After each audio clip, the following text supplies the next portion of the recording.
সুন্দর একটা কমেন্ট পড়ে আজকের ব্লগটা শুরু করি। হাজার হাজার মেয়েদের স্বপ্ন যা তুমি আজ উপভোগ করছো, মাশাআল্লাহ। আলহামদুলিল্লাহ, আল্লাহর কাছে অনেক অনেক শুকরিয়া। আমি জীবনে একটা অনেক ভালো মানুষ পেয়েছি। আমি এটাও চাই যে জীবনের প্রত্যেকটা মেয়ে একটা ভালো লাইফ পার্টনার পাক। আমি যেমন আমার সংসারের প্রতি অনেক বেশি এফোর্ট দিয়ে থাকি, ঠিক আমার হাজবেন্ড কিন্তু আমার সংসারটাকে গুছিয়ে রাখার জন্য অনেক পরিশ্রম করে যাচ্ছে। আসসালামু আলাইকুম, কেমন আছেন আপনারা সবাই? আশা করছি আপনারা সবাই ভালো আছেন। তো আমার কিচেনে আজকে কে রান্না বান্না করছে, আমি মেকআপ করতে করতে একদম নিচে চলে এসেছি দেখার জন্য। সেদিন ছিল ফ্রাইডে, আমার হাজবেন্ড জুম্মার নামাজ পড়ে বাসায় এসে এখন নুডলস রান্না করছে। সেদিন আমার হাজবেন্ডের অফিস বন্ধ ছিল, আর তার অফিস বন্ধ থাকলে আমার মনে ঈদ লেগে যায়। আজকে আমরা এক জায়গায় ঘুরতে যাব, তো সকালবেলা উঠে আসলে আমি নাস্তাও করতে পারিনি। সে আমাকে বললো তুমি উপরে যেয়ে রেডি হও, আমি যেহেতু নুডলসটা রান্না করতে পারি আমি নুডলসটা রান্না করে ফেলি। খুবই মজার একটা নুডলস রান্না করেছে, আমি আর কোনো ভিডিও ক্লিপ নিতে পারিনি, ভুলে গিয়েছিলাম। তো খুব সুন্দর আঙ্গুর কালারের এই শাড়িটা আজকে আমি পরবো। তো এই শাড়িটার সাথে পরার জন্য আমি বাংলাদেশ থেকে কিছু গয়না আনিয়েছি, সেটার পার্সেলটাও চলে এসেছে বাংলাদেশ থেকে।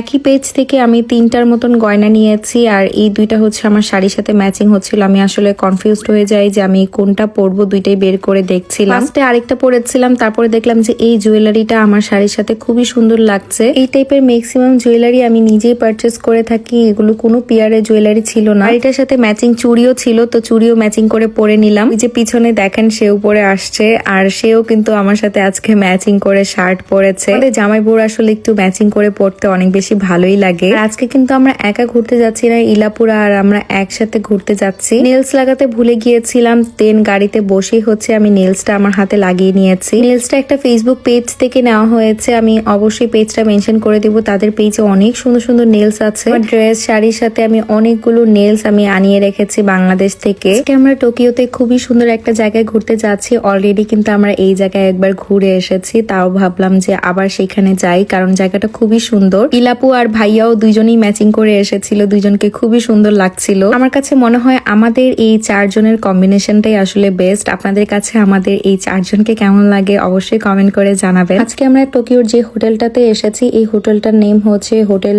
গাজুয়েন, আর এই হোটেলটার মধ্যে আবার কিছু ক্যাফে আছে, কিছু রেস্টুরেন্ট আছে। আজকে আমরা হচ্ছে ক্যাফে পান্দোরাতে যাব। এই ক্যাফেটা অনেক সুন্দর। লাস্ট আমরা 1 বছর আগে এই জায়গাতে এসেছিলাম, আবার এসে অনেক বেশি ভালো লাগছিল, যেহেতু আজকে আমরা খুবই সুন্দর একটা লুক নিয়ে এসেছি সবাই। আগে বলেন আমার এই শাড়িটা আপনাদের কাছে কেমন লাগলো? একদম লাক্সারি একটা শাড়ি, আপনারা যে কোনো ওকেশনের জন্য এই শাড়িটা নিয়ে নিতে পারেন। শাড়িটা কিন্তু পিওর মাসলিনের উপর হেভি কারচুপি কাজ পেয়ে যাবেন। আর এই শাড়িটা আমরা নিয়েছি হচ্ছে 2 কন্যা ফেসবুক পেজ থেকে। আমার পরা ইলাপুর পরা দুইজনের শাড়ি কিন্তু আপনারা সেম পেজে আজকে পেয়ে যাবেন। আমরা আসলে এক জায়গায় দুইবার কখনো যাই না।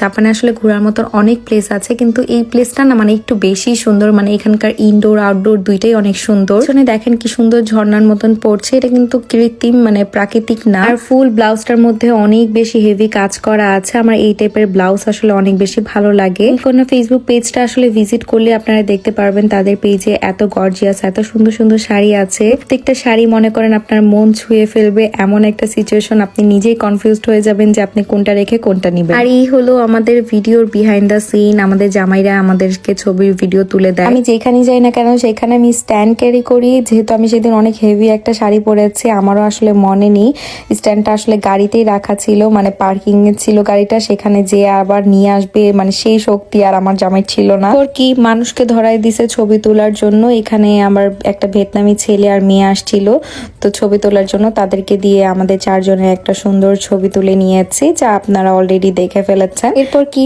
জামাইয়ের সাথে সুন্দর করে একটা রোমান্টিক ভিডিও বানিয়ে নিলাম, ভেবেছি এটা রিলে আমি ছাড়বো সুন্দর একটা গান অ্যাড করে। আপনারা যারা এই হোটেল বা রেস্টুরেন্ট যেটাই বলেন না কেন, এখানে যদি ঘুরতে আসতে চান, লাক্সারি একটা ভাইব নিতে চান, লাক্সারি একটা ড্রেস পরে এখানে ছবি তুলতে চান, অবশ্যই আসতে পারবেন। এখানে কিন্তু অনেক সুন্দর সুন্দর ব্রাইডাল শুটও হয়, মানে একদম মন মতন সুন্দর করে ছবি ভিডিও তুলতে পারবেন। তো এই জন্যই আসলে আমাদের এখানে আসা। আমরা যারা ব্লগাররা আছি তারা আসলে যেখানেই যাই না কেন সেই জায়গার ডিটেলস সম্পর্কে আপনাদেরকে বলি, যেন আপনারাও আসলে ঘুরতে পারেন, যেতে পারেন। এখন আমাদেরকে দেখে যদি কেউ সেই জায়গায় ঘুরতে যায়ও, সেই জায়গায় যাওয়ার পর যদি তাকে কপি কপি শুনতে হয়, তখন আসলে জিনিসটা কেমন শোনা যায়, তাই না? তাহলে আমাদের ডিটেলস বলে আমাদের ব্লগিং করে দেখায় আসলে কি লাভ হইলো যদি আপনারা যেতেই না পারেন। যাদের আসলে এমন মন মানসিকতা আছে, আপনারা প্লিজ আপনাদের এই মনোভাবগুলো চেঞ্জ করবেন। জীবনে সবকিছু পজিটিভ নেওয়া শুরু করেন, দেখবেন যে আপনার জীবনে সবকিছু পজিটিভ হচ্ছে। হোক আমরা যেই আসলে ফার্স্টে মন মতন একদম ছবি তুলে নিয়েছি, করেছি। এরপর আমরা যখন খেতে বসি তখনই দেখি যে তাদের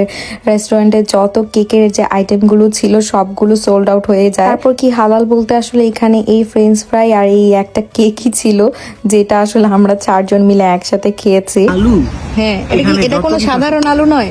এইটাই আপনার হালাল, এই জিনিসটাই হালাল। আর যত কিছু আছে আমি জিজ্ঞেস করছি, আমি চাইছিলাম যে পুরো মেনুটাই আপনাকে সব অর্ডার দিতে পারি নাই। হালাল এই আলু আর এটা সালাদ। যেহেতু এটা একটা 5 স্টার হোটেল, সো এখানকার প্রাইস অনেক বেশি হবে, এটাই স্বাভাবিক। এই কেক আর এই আলুর প্রাইসই ছিল হচ্ছে 4000 ইয়েন। আসল কথা হচ্ছে আমরা ছবি তুলে আমাদের অলরেডি পেট ভরিয়ে ফেলেছি। এরপর আমরা সেখান থেকে বের হয়ে যাচ্ছিলাম, আর নিচে একটা ওয়াশরুম আছে। তারপরে ভাবলাম যে না, শাড়িটা চেঞ্জ করে ফেলি, কারণ এত ওয়েটের শাড়ি এতক্ষণ পরে থাকা একটু কষ্টের। যেহেতু শাড়িগুলো অনেক হেভি কাজ করা থাকে, এগুলোর ওয়েট কিন্তু ভালোই আছে। সাথে আমার একটা ড্রেস নিয়ে গিয়েছিলাম, আমার হাজবেন্ডও চেঞ্জ করে নিয়েছে, একদম কমফোর্টেবল একটা সুন্দর 3 পিস পরে নিয়েছি। আমাদের আবার ডিনারে আজকে আবার দাওয়াতও আছে একখানে, তো সেইখানে আজকে আবার ডিনার করতে যাব। আমার হাজবেন্ডের ফ্রেন্ড রাহাত ভাইয়াদের বাসায় চলে এসেছিলাম, সেখানে এসে দেখি যে ভাবি আমাদের জন্য কত কিছু আয়োজন করেছে। যেহেতু সে একটু ক্যামেরার সামনে আসতে পছন্দ করে না, এই জন্য তাকে আর ভিডিও করা হয়নি, কিন্তু তার হাতের মজাদার সেই রান্নাগুলোর ভিডিও করেছি। সে খুবই মজার কিছু আইটেম রান্না করেছিল, যা আপনারা টেবিলে দেখতেই পাচ্ছেন। একদম সবকিছু চাইনিজ আইটেম ছিল, আর প্রত্যেকটা খাবার আমি কি বলবো আপনাদেরকে ভাষায় প্রকাশ করতে পারবো না, এত মজা হয়েছে। এত কিছু খাবারের পর দেখলাম সে হচ্ছে আমাদের জন্য ডেজার্ট নিয়ে এসেছে। এখানে ছিল কাস্টার্ড, এটাও বেশ মজা হয়েছিল। প্রত্যেকটা খাবার খুবই মজা করে আমরা খেয়েছিলাম সবাই। এটা ছিল এর পরের দিন, অনেক টায়ার্ড হয়ে বাসায় এসে ঘুমিয়ে পড়েছি। আমরা ইদানিং আসলে নিচেই ঘুমাই আমাদের ড্রয়িং রুমে।